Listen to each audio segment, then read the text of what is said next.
Hi, this is Ashish R. Bidekar, and welcome to my podcast, The ARB Show. I'm thrilled to introduce today's guest, Professor Advocate Ganesh. Ganesh is a renowned intellectual property enthusiast and winner of two consecutive National Intellectual Property Awards in 2015 and 2016, given by Ministry of Commerce, Government of India. He was also part of the Indian government's WTO ministerial conference in seven such conferences in different parts of the world. He is the head of Intellectual Property Right Council at Chamber India and also mentor and IPR/GI advisor at Baramati Incubation Center and NIT Jalandhar, Punjab. He is founder of Great Mission Group Consultancy, which is dedicated towards promotion and protection of IPR in India. He is an expert on geographical indicator, that is GI tag. He has worked on 84 GIs, out of which 29 are registered. His contribution in registering agricultural GI is more than 25% of total agriculture GI registered in India. Welcome to the show, Ganesh. Do share your life journey and how you became India's leading GI IP expert. Over to you, Ganesh. Thank you, Akaji, and for basically selecting me and for my subject is really privileged to be talk about. Uh, Actually, my journey started about intellectual property right quite long back when I was studying science and in Pune University, and then completed my law. During that period itself, like techno-legal subject need to be understand and very important for an India. So selected intellectual property right in 1998. Continue with the same. Did masters from UK on the subject. While doing master, I came to know India is lagging behind of IPR protection in general and GI in particular. So decided to do the work, study, and excel the knowledge. And then I wrote a letter according to the then President of India, Dr. Abdul Kalam sir, express my willing about the subject. He said, excel. He wrote me in President letter that excel in that subject, that itself is a great contribution, and I continue with this with his inspiration. And initially this subject was very, as I said, unknown to many industries and not even academics. So we started our journey through academic institutes and started teaching this subject to the students. Initially selected few students, created awareness among them, and then started conducting the courses with the help of student only. 15 years ago, we registered first GI. It was Puneri Pagdi. So the journey started with academic understanding, then creating awareness among the students and professors, and then took them to the practical, what you can say, field, and then we registered our first geographical indication in 2007. Then itself, we requested University of Pune to replace the convocation hood with the Puneri Pagdi. That is a symbol of intellect, symbol of, you can say, wisdom, and symbol of culture. So even today, you'll find in many programs in Pune city, the organizer offer as Puneri Pagdi as a gift. So that's an honor basically. So we registered that cultural symbol in 2007 as an intellectual property of Pune city. So there you will find the journey of the GI started. In real sense, in even today, the GI registration in India. First of all, let me tell you about the GI. GI is an intellectual property right, which I learned in 1998 first, and then 2001 in UK, as I said, in details. And then 2002, we started, as I said, creating awareness. So GI is an intellectual property right. What is intellectual property right? We all are familiar with patent, copyright, trademark, are intellectual property rights. The concept called intellectual property right can be interpreted like a property which is created by intellect is an intellectual property, and the rights which are granted by the laws are intellectual property rights. So you invented something, you may get the patent. Once you get the patent, that's your intellectual property right. So you can give license, you can exploit, commercially exploit that, you can start your own industry, etc. If you started your own industry and you decided certain name for that industry, then that is a trademark. And when you prepare the literature or leaflet or brochures for your industry, that is a copyright. So these are all different types of intellectual property. We are quite familiar with those intellectual property. But very important intellectual property for individual, for community, and for nation at large is a little remain, not little, rather I should say remain untouched intellectual property right. Got was it. geographical indication. Correct. Got it. Great. Yeah. Thank you, Ganesh. So as we discussed, we have the format in which the guest talks about top areas in his area of expertise. So since you are a GI expert, I would request you to talk about the top 5 benefits of GI tag, and that would be very helpful for the audience. And with that, over to you, Ganesh. What would be the first benefit, or maybe you can give before that a brief recap about what exactly is GI, and then let's talk about the various benefits of that. Over to you, Ganesh. The first benefit for GI is recognitions. So far, you will find that there are many good products in market. International market they have captured called champagne and whiskey. They received the GI and then they received the international market. So they received the recognition and then they took their recognition to the whole world. So the first thing for your unique product is as a GI is a recognition. That will be a legal recognition, number one. Number two benefit is an international market. Basically, I have already mentioned about the champagne and Scotch whiskey. Why they have received such a good market in internationally? Because they received the GI in their own country. So champagne was a GI from the France, Scotch whiskey was a GI from the Scotland, Switch watches is from Switzerland, cheese, feta cheese, and many other GIs registered. The connection of the international market access of the geographical indication is World Trade Organization. WTO introduced an agreement called TRIPS agreement. The full form of the TRIPS agreement is a trade-related aspects of intellectual property right. So the international agreement which is related to the trade was a TRIPS agreement, which is a part of a WTO right now. Because of this agreement, the member countries accepted international protection. So the champagne which is there in the champ right now protected in India, no one can manufacture champagne. They got the international market. The similar thing for the Scotch whiskey. Likewise, India's product, unique product, whatever I say, maybe Puneri Pagdi or Basmati rice, that has to be registered and protected in European Union or in WTO's member countries. So second benefit is an international market access. First, recognition. Second, that is a legal recognition. Second, international market. Third, premium price to the community. So it may be agrarian community, it may be artisan, or it may be what we can say weavers. So if you find a particular, say,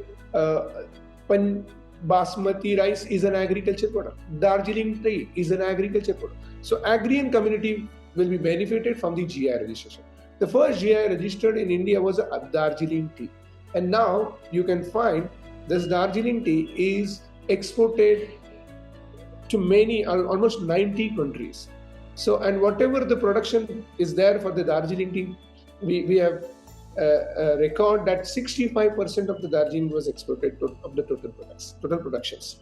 So that is the international market captured by the Indian GI.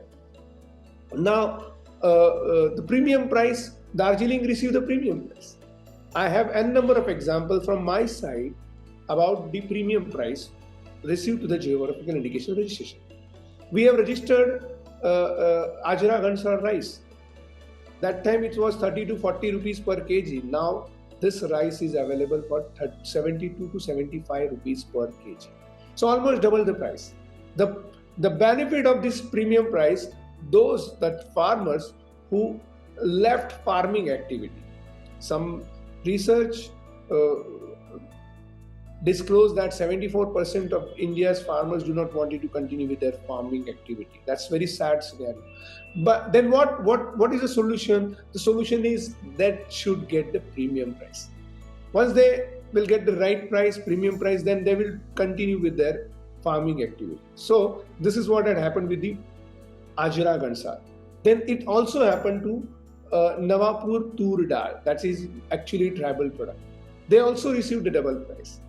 Third example which I can quote over here is Jalgaon banana. Fourth, I can quote here is the Golwad Chiku. There are n number. Actually, I have registered 29 from the Maharashtra itself, and 11 products from 29 are now purchased by government of Maharashtra's Markfed agency. They are working for the NAFED, the central government agency, with premium price. So then the ultimate benefit is that farmers continue with their activity. So third benefit is premium price. The fourth benefit is in fact for a nation is required, and a country like an India is required very much. That is a rural economy, strengthening the rural economy, particularly with respect to the employment and rural economy. Here, I can quote an example of our Golwad Chiku, which we have registered in 2016. After the GI registration, the Golwad Chiku, that particularly within the region of the Dahanu, Golwad, that the young farmer, the young generation came together and they started producing Chiku powder and Chiku chips. So, the value-added products also got the platform. The powder which is produced through the Chiku from the Golwad got the demand from the European Union as a baby food. So that's how the rural economy got the strengthened and support and more employment, premium price, and etc. The fifth benefit is to the public at large. In India, there is something not good happened, that duplicate products. So, product like a Patani sari. Now, still more than 60-70% Patani saris are not genuine saris. In such a scenario, what is the solution? We registered Patani sari in 2009. The benefit, what would be the producer and consumer would be the genuinity.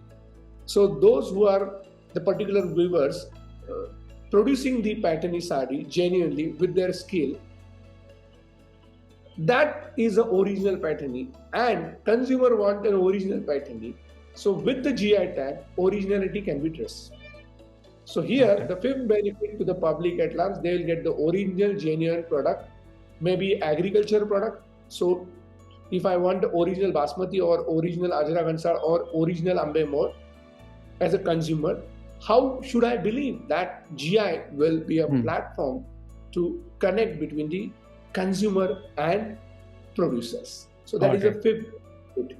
Excellent summary. But just a few following questions. So let's take the case of, let's say, Basmati rice. Now, when if it's a GI tagged Basmati rice, so is there a separate brand or a separate mark which should be there on the product so that consumers can know that yes, this is a GI tagged Basmati rice and it is coming from these specific areas only? See, actually, Government of India introduced a GI logo.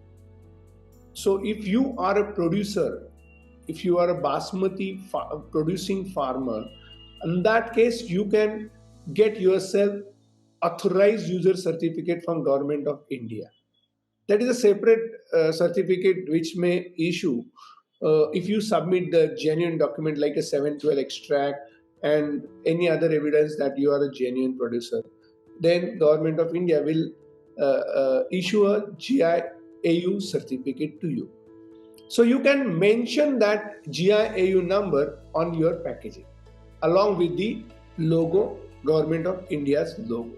So that is a separate identity, and consumer can trace through that GIAU number who is producers, and that is only first step. However, I came with a lot of ideas, like it's still in development stage, like a QR code based on the AU number.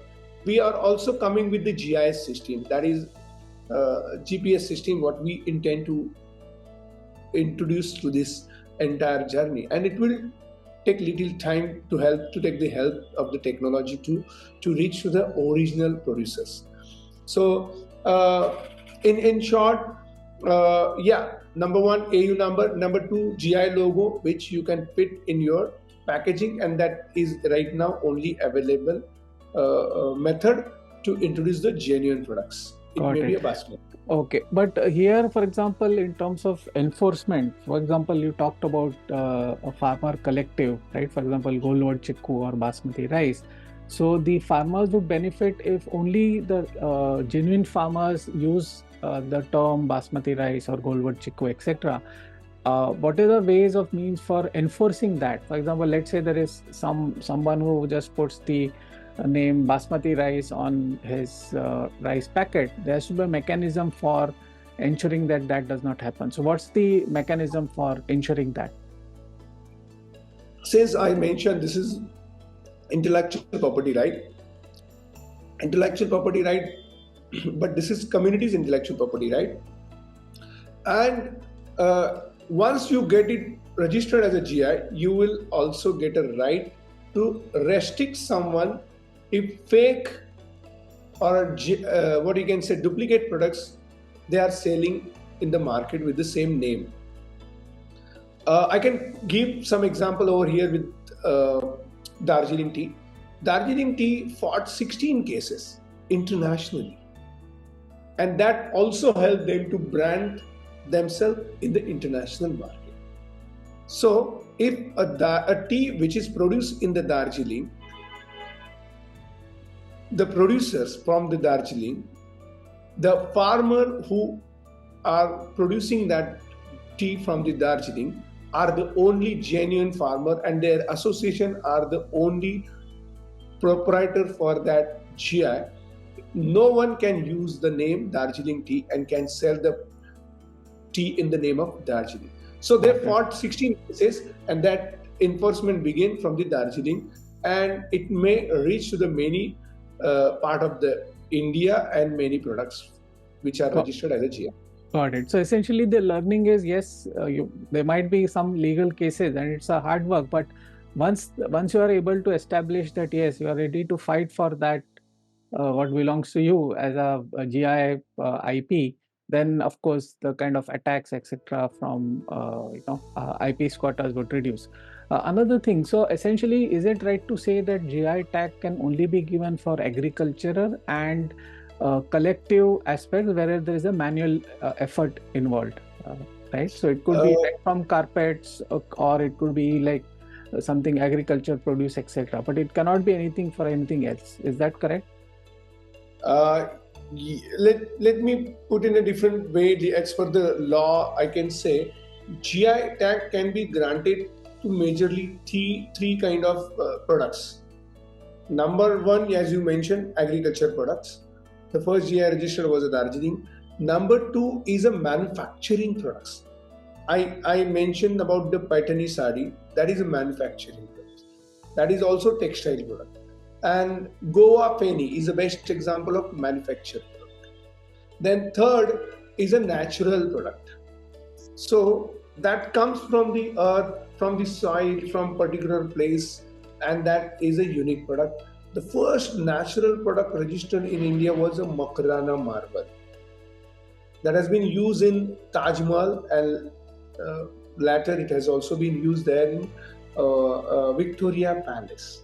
So that is a natural product which can also get the GI because of its uniqueness. So in short, there are three categories for the GI. Number one, agriculture product. Number two, manufacturing product. So either of the activity of the manufacturing of that product need to be carried in particular place is a requirement. The product need to be a unique, special, and the third one is a natural products, which are also get entitled to get the GI registration. Great. So any kind of use cases or any aha moments as such wherein you helped create a GI indicator and that really changed the life of the farmers or the participant places. Any inspiring story which you would like to share? So there are many. Actually, we registered Jalgaon banana, and Tandalwadi is a small village from the Jalgaon districts. After the GI registration, 12 crores banana from the Tandalwadi were exported to European Union. From a small village, 12 crore banana. So it was a warm moment. You can also say when I visited Ajra Gansar, and then the local farmer particularly mentioned that in Marathi I can quote, तुम्ही राजदूत बनून आला आहात आमच्यासाठी, आम्हाला देवदूत बनून आला आहात आमच्यासाठी. I mean, it was such a डोळ्यात पाणी येणारा क्षण होता तो, असं म्हटलं तर चुकीचं ठरणार नाही. So then recently I belongs to the Pune, and then I have also registered Ambemore rice, which is actually non-basmati aromatic rice like Ajragan and all. And it was actually the farmer left this producing activity for the Ambemore, and there are many reasons for that. But when we registered it as GI, we requested them to start cultivating that particular product. And fortunately, we found the seeds, original seeds. We gave them. They were so happy. They said, "Our ancestral property now. We will keep it for a future generation." So it was another thing like, okay, my forefather invented something unique from soil, and somehow it left, but we got an opportunity to go back to the same product, and that's what happened with the basmati. So Right.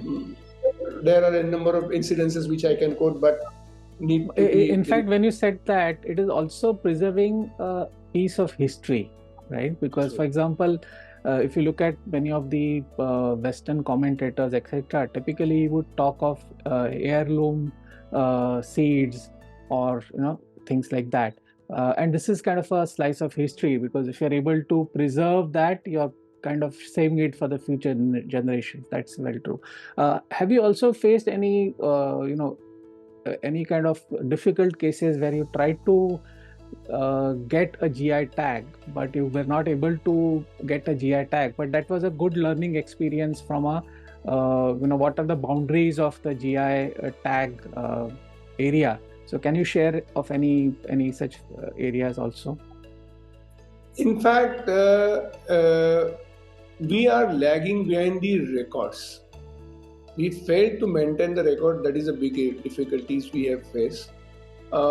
When you say this is a unique product, when you say this is a tasty product, when you say this is nutritionally high product and particularly from say specific area or a particular place, but that is again a verbal information. When you apply for a GI, you need to have the evidence to support your stand. So we had many difficulty initially, and because of that, delay happened for some kind of registration. However, now, as we know that experience makes man perfect, so we understood how law can be applied to the to the available material support evidences.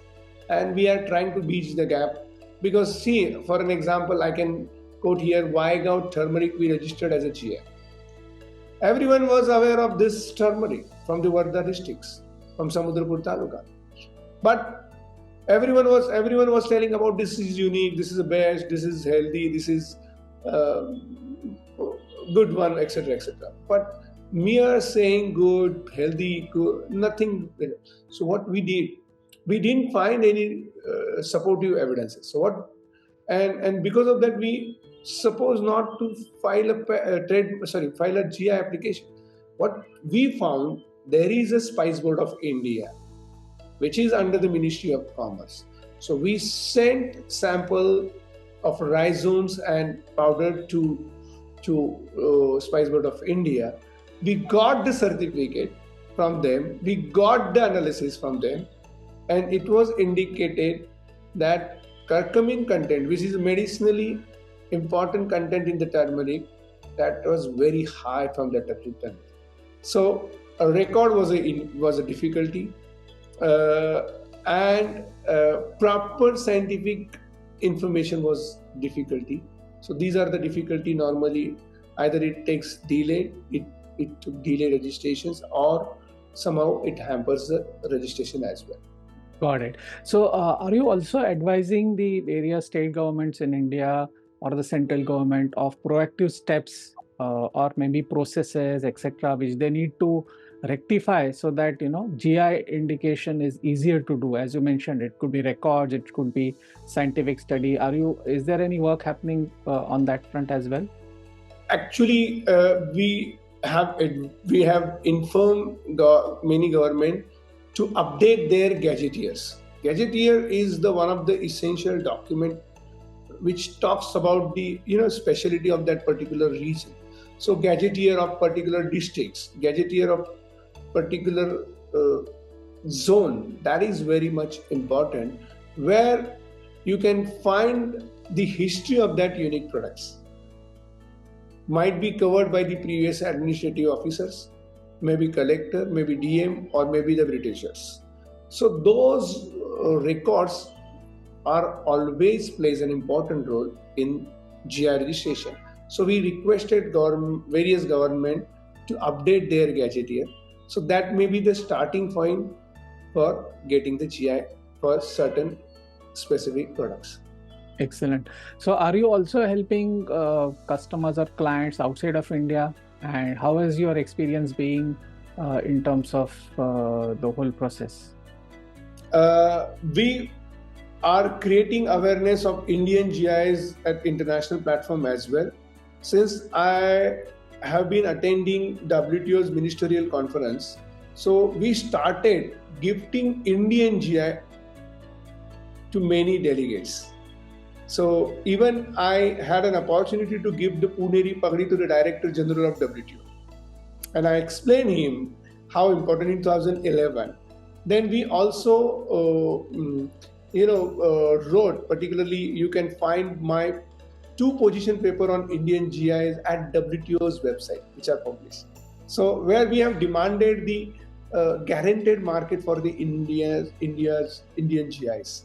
So that is another step. Third, at international platform, we took farmers to the Thailand, and they can display their GIs that what would had happened, and then it was a good experience and platform for getting an international market and also creating an awareness in international consumer.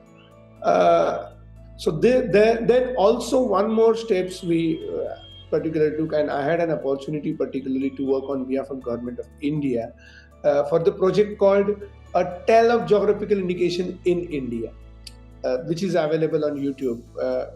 We work with European Union for this project, and that Tale of Geographical Indication of India's video is available right now in YouTube. If someone can click, that is also available in my personal YouTube channel, Ganesh Hingmire.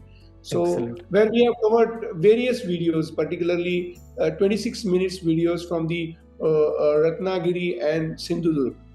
how Got it. kokum is famous, what is specialty of that kokum, scientific support, how traditionally important this kokum is all about. They have covered everything. Got it. I worked on behalf of government of India, and some foreign attorney also worked for the European Union in that entire project.